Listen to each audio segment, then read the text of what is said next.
Selamat siang semua. Selamat beraktivitas buat semua. Semoga aktivitas hari ini lancar. Apa yang menjadi harapan bisa dikabulkan oleh Yang Kuasa. Saya mau cerita sedikit. Jadi saya tuh sejak 2014 Desember saya habis melahirkan satu anak yang kecil ini. Itu saya tidak datang bulan sampai sekarang.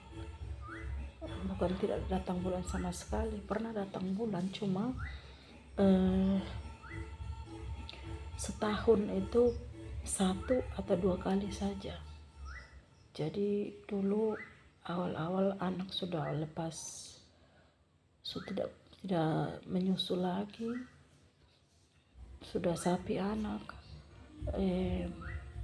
Saya mau punya anak lagi. Terus kan tidak mungkin saya punya anak kalau saya tidak datang bulan kan, karena ya secara ini kan tidak sehat tempuh kandungan. Jadi saya pergi periksa ke dokter. Jadi waktu itu saya pergi periksa ke dokter,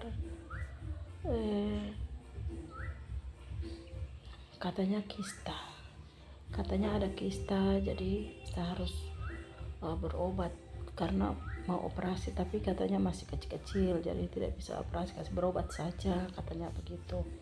Jadi setiap bulan itu saya pergi berobat, tapi namanya kita punya banyak kebutuhan, jadi sekitar 5-6 bulan saja saya rutin berobat setiap bulan. Tapi akhirnya setiap bulan kasih keluar uang banyak terus. Ya sudah, saya coba untuk minum ramuan-ramuan saja. Sampai hari ini saya belum datang bulan. Datang bulan sih cuma setahun sekali atau 2 kali. Terus bulan Maret itu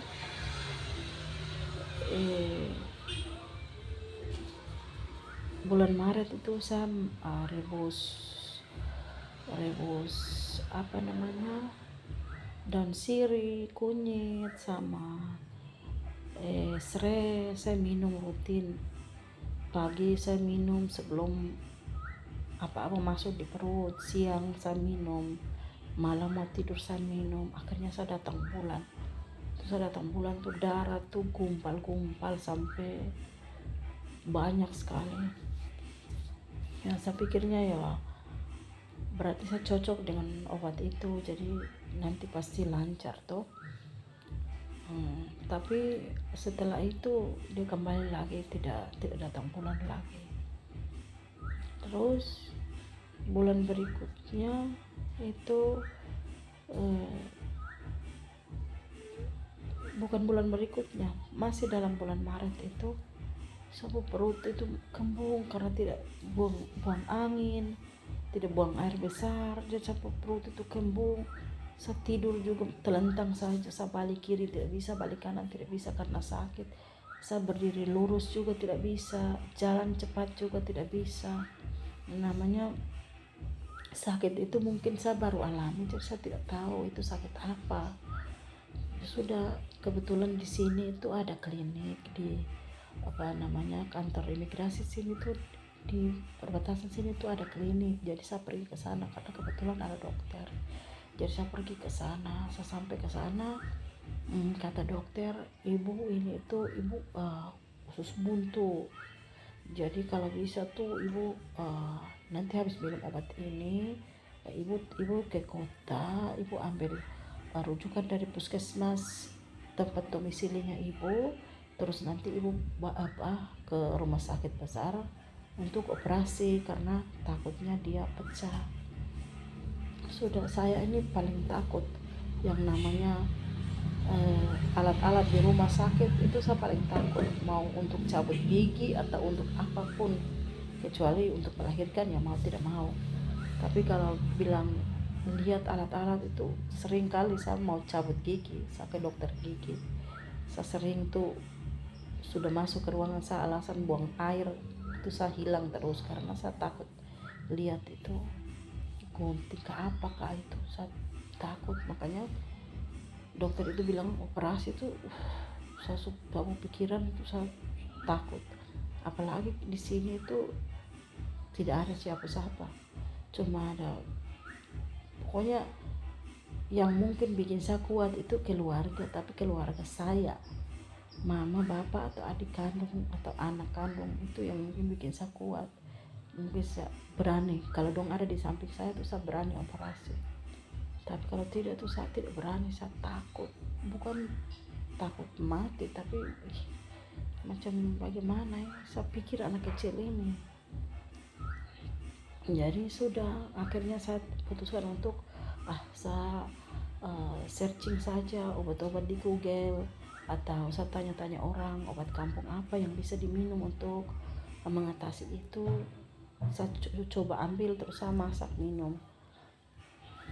Jadi saya ada beberapa yang dorong kasih tahu ini tanaman ini saya ambil, ini daun ini saya ambil, tapi tetap saya buang air tuh, kalau saya buang air itu saya harus tidak bisa dia keluar sendiri, saya harus pakai tangan kasih masuk ke lubang anus baru bisa kasih keluar itu kotoran-kotoran. Kalau untuk dia keluar sendiri tidak bisa. Terus 1 minggu terakhir ini pas saya mau merasa karena sudah 1-2 hari saya tidak buang air, jadi saya pergi duduk di WC. Saya merasa bagian perut bagian kanan ini tusuk-tusuk toh, jadi saya duduk di WC terus saya kasih masuk tangan ke lubang anus, saya mau ambil kotoran begini kok sapu tangan tuh kena apa kayak barang-barang tusuk-tusuk sapu tangan, ini apa. Terus saya pikir-pikir tadi saya makan sayur apa, minta maaf ya agak jorok, tadi saya makan sayur apa. Terus sudah saya ambil saya lihat begini, ya ampun ini lidi, ternyata lidi. Tapi lidinya itu bukan lidi kelapa, lidi itu seperti lidi tusuk sate yang dipatah. Tapi sejak kapan saya makan lidi itu? Terus kalau kita makan ikan ada tulang sedikit saja pasti kita keselak. Ini lidi sepanjang ini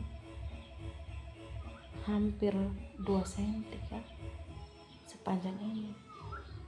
Jadi saya pikir sejak kapan saya makan ini lidi ini.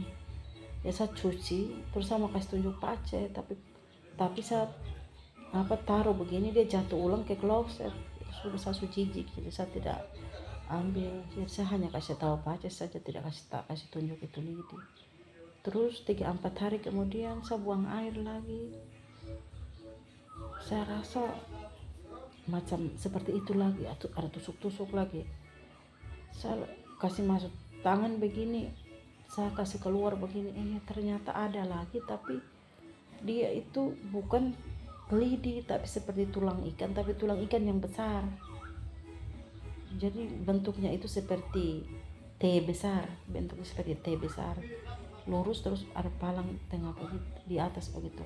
Jadi bentuknya seperti T besar, tapi saya kasih begini, kasih patah-patah begini, kok dia tidak patah juga, keras sekali. Makanya saya juga heran, kok sejak kapan saya makan barang-barang ini. Sedangkan kita makan saja tulang sedikit saja ke tulang langsung tidak bisa telan toh, langsung di atas sangkut di sini. Atau ini kok panjang-panjang sampai panjang segini, dari mana dia masuk. Terus masak sayur apa yang pokoknya tidak masuk di akal sehat saya. Jadi saya kasih tahu pace, terus pace bilang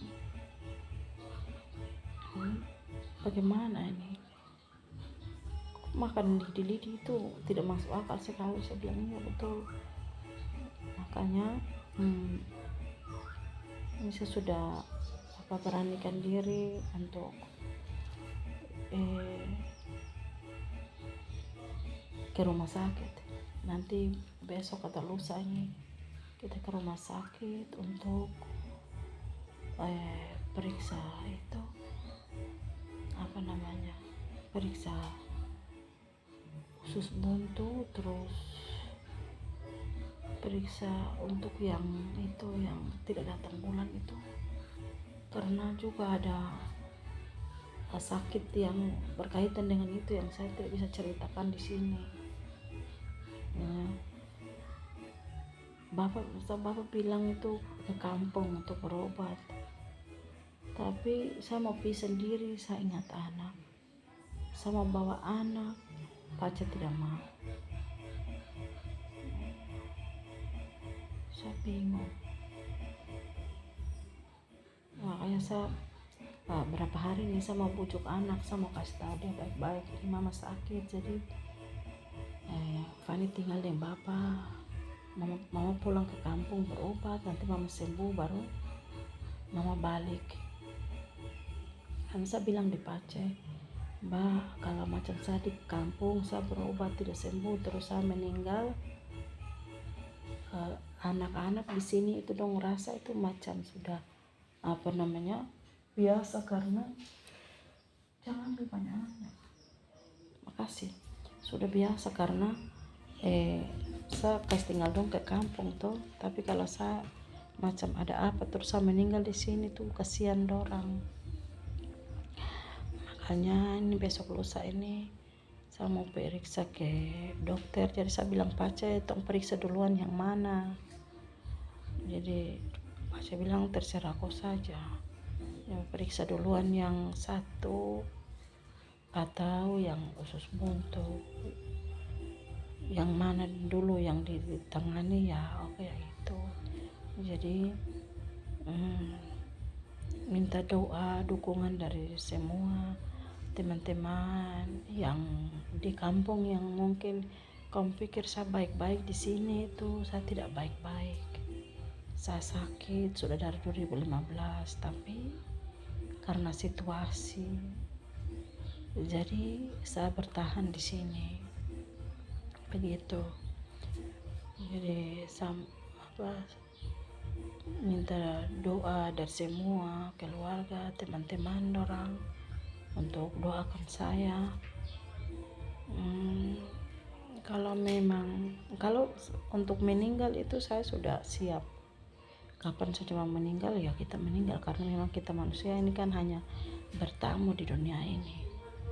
Besok lusa kita semua pulang. Cuma yang saya kasihan tuh anak-anak, kasihan anak-anak, mereka masih kecil, mereka masih butuh kita orang tua. Apalagi kehidupan seperti ini, ke kampung juga bingung, di sini juga serba bingung lah pokoknya, ya begitulah hidup. Jadi semoga nanti besok lusa ini pergi periksa, berharap supaya dokter dia bicara yang baik-baik saja untuk sakit yang usus buntu, terus untuk sakit yang satunya berharap supaya hasilnya baik-baik saja. Jadi begitu teman-teman, intinya di sini tuh sama kasih tahu sehat itu mahal, sehat itu mahal. Jadi kalau bisa baru rasa sakit tuh berobat, mencegah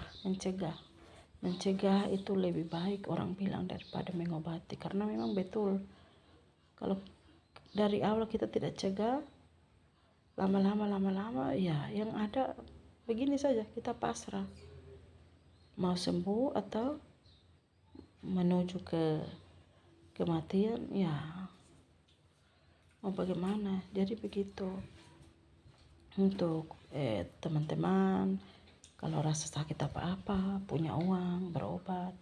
Makan kan tidak?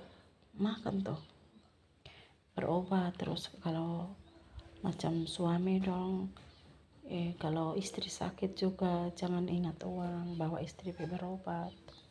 Jangan sampai nanti besok-besok terjadi apa-apa, sakitnya tambah parah atau istri meninggal, baru kau menangis kan lucu. toh. Jadi baru rasa-rasa sakit itu berobat. Jangan ingat uang, karena manusia tuh tidak bisa tong beli di pasar atau di mana-mana. Jadi begitu teman-teman. Doakan kalau besok lusa saya pergi periksa ke dokter bagaimana hasilnya, saya pulang ke kampung. Ya, saya punya pikir ya kalau memang saya sakit, saya tidak sembuh terus saya meninggal di kampung lebih baik daripada saya meninggal di sini. Kasihan orang tua, mereka tidak bisa lihat saya. Jadi begitulah. Kita sebagai anak berbuat baiklah untuk orang tua, buatlah sesuatu untuk orang tua selagi orang tua masih ada. Sebagai istri buat sesuatu untuk suami selagi suami masih ada. Sebagai suami buat sesuatu untuk istri selagi istri masih ada, karena kalau sudah tiada kita menangis pun percuma. Oke, makasih. Selalu positive thinking, selalu bersyukur. Jangan lupa jaga kesehatan karena sehat itu mahal. Makasih. Tuhan Yesus memberkati kita semua.